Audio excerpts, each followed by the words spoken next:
Good morning, second graders. Today is Friday, and we are going to read a book today called Recycles.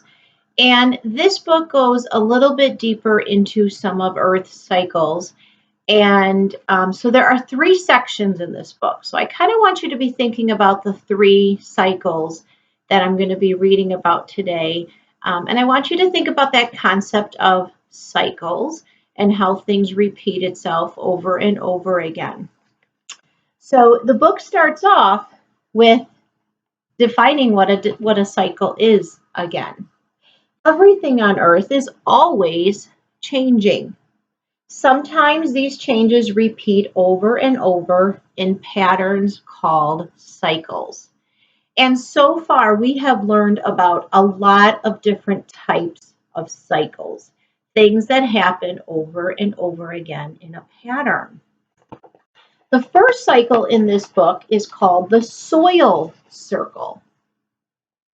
We read about trees. Now we're going to read a little bit about soil cycles.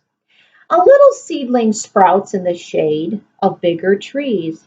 Its tiny roots reach down into the ground for nutrients and water, which help it grow. At first, the seedling is no taller than a turtle, but each year it grows higher and higher until one day, 100 years later, it is a grand old tree.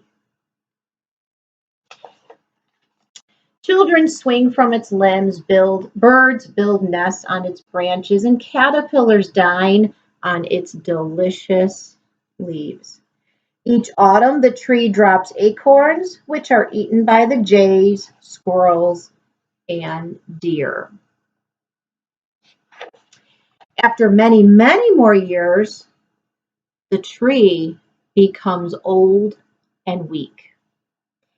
Beetles lay their eggs under the bark, and the young grubs munch on the living tree. Woodpeckers peck into the tree to find and eat the grubs. They make nest holes in the rotting trunk to raise their babies in safety. The old tree becomes weaker still, and soon mushrooms sprout from its trunk. The mushrooms are part of a fungus that eats the trunk and digests the mighty roots. So even as a tree is very, very old and essentially dying, it is helpful to other things in nature. It provides a home for animals. It provides a home for insects. So it's kind of cool how even when a tree is old and dying, it still has a purpose. One day during a wild and furious storm, the old tree sways in the wind and finally crashes to the ground. Before long, a city of tiny creatures appears inside of the skeleton-like remains of the tree. Termites, beetles, sawflies make tunnels as they feast on the wood. Slowly, over many, many years, the bugs and the fungi take apart the tree, and it becomes a mound of rotten wood that adds a new richness to the soil. The nutrients from the old tree can now help the other trees grow. One day, a little tree seedling sprouts from that old tree's grave, and its tiny roots reach into the ground for water and nutrients, and soon it grows tall in that rich soil, water and sunshine. One day it will be a grand old tree that will then die and add a new richness to the soil. One day it will complete the soil cycle. And so that is an example of a cycle, a soil cycle. Decomposition is what was described in this cycle. Moisture and warm temperatures will make a tree decay faster.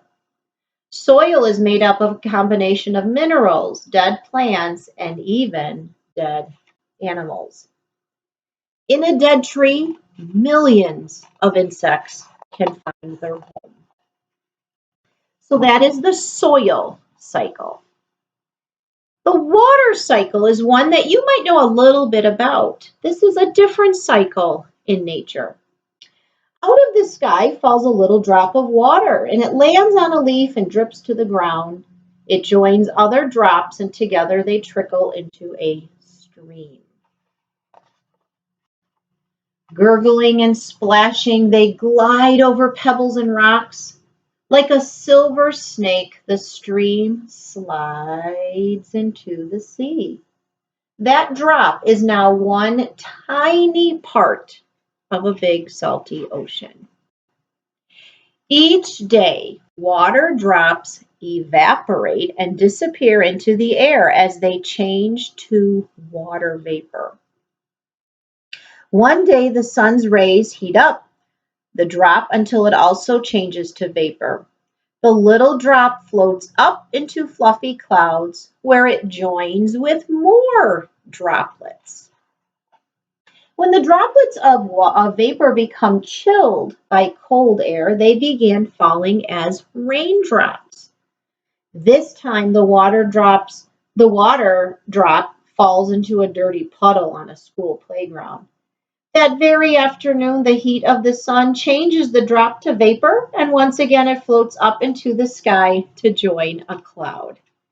So I hope you're noticing here and thinking that, wow, there's a lot of changes in matter here. We're going from a liquid to a gas, back to a liquid again. Later on, it falls as snow high in the mountains and doesn't flow back to the ocean until the next spring. Year after year, the drop cycles from earth to air, from dirty water to clean vapor. Every day, water drops inside of the never-ending water cycle. And in this cycle, boys and girls, like I just said, matter is changing from liquid to gas, and if you want to even consider snow a solid, it could also change into that state. Most of the water on Earth is found in oceans, and it is salty. The average sized tree can release 100 quarts of water a day through its leaves. That is a lot, and that's one of the reasons why trees are so helpful to the environment. Most of the water on Earth has been around for billions of years. So in the water cycle, like I said, you see that change in state of matter. Okay, here's the last cycle we're going to read about today, and this is about that compost that we mentioned yesterday. So some people will have a compost pile in the back of their yard, and it is a way to recycle food, essentially, and also do something very good for the earth. So if you don't know a lot about compost, or you do, this is kind of a really interesting section. Nature recycles water and soil. You can recycle too. You can take used cans, paper, plastic to a recycling center where they can be processed to make new products. You know that. We've learned and talked about that. You can even recycle some of your kitchen and yard waste. So now we're going to focus on those kinds of things. Max and Julia have a big pile in their backyard where they put banana peels, apple cores, eggshells, bread crusts, leftover rice, old leaves, grass drippings, and other stuff that will turn into soil. This is called a compost pile. The compost is alive with worms, roly-polies, and other little creatures. Millions of bacteria, which are tiny creatures too small for you to see, live in the compost and quietly eat. They dine on the leftovers from the kitchen and garden. So there is a lot happening in that compost pile. Max and Julia add dry leaves to keep the compost pile from getting smelly, and they add water to keep it from getting too dry. As the critters munch on the stuff in the pile, they create a rich fertilizer called compost. It is like the rich ground from the forest floor. Week after week, Max and Julia feed the pile, and within a couple of months, they have compost to feed their garden and put with their plants. The compost helps the cucumbers, peas, watermelons to grow big and healthy. After Julia and Max eat those cucumbers, peas, watermelons, they will feed the peels, pods, and rinds back into that compost pile. Gardens feed compost and compost feed gardens. That's another cycle.